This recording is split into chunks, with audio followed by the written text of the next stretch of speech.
First reading. A reading from the book of Exodus, chapter 19, verses 2 to 6.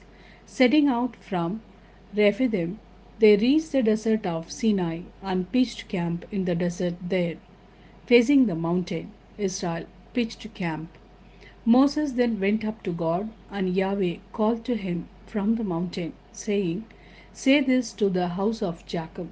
Tell the Israelites, you have seen for yourselves what I did to the Egyptians, and how I carried you away on eagle's wings and brought you to me.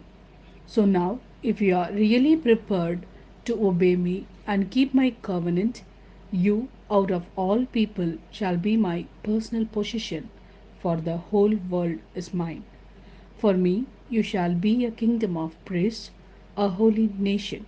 Those are the words you are to say to the Israelites. This is the word of Lord. Thanks be to God.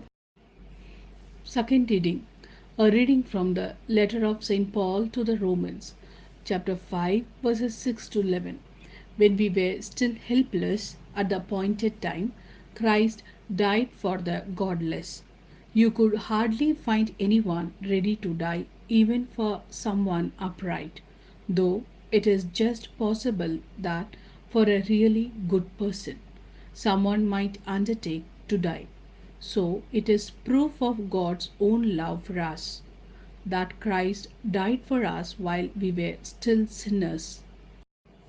How much more can we be sure, therefore, that now that we have been justified by his death, we shall be saved through him from the retribution of God?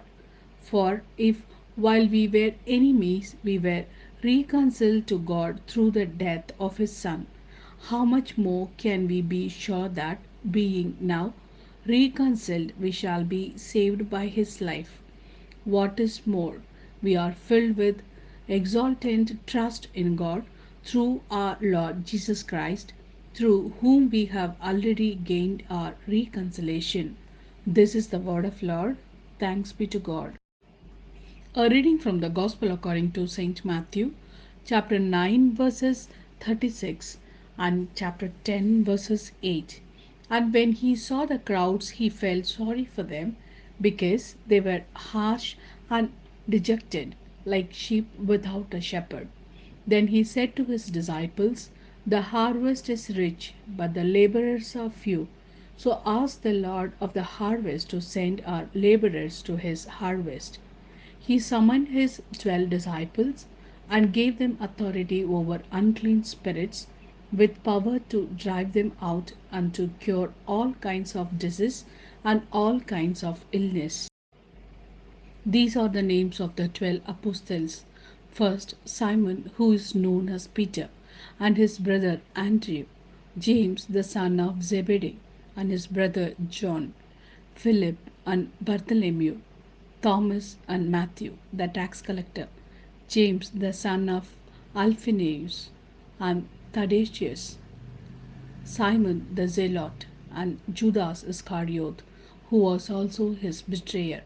These 12 Jesus sent out, instructing them as follows: Do not make your way to Gentile territory, and do not enter any Samaritan town.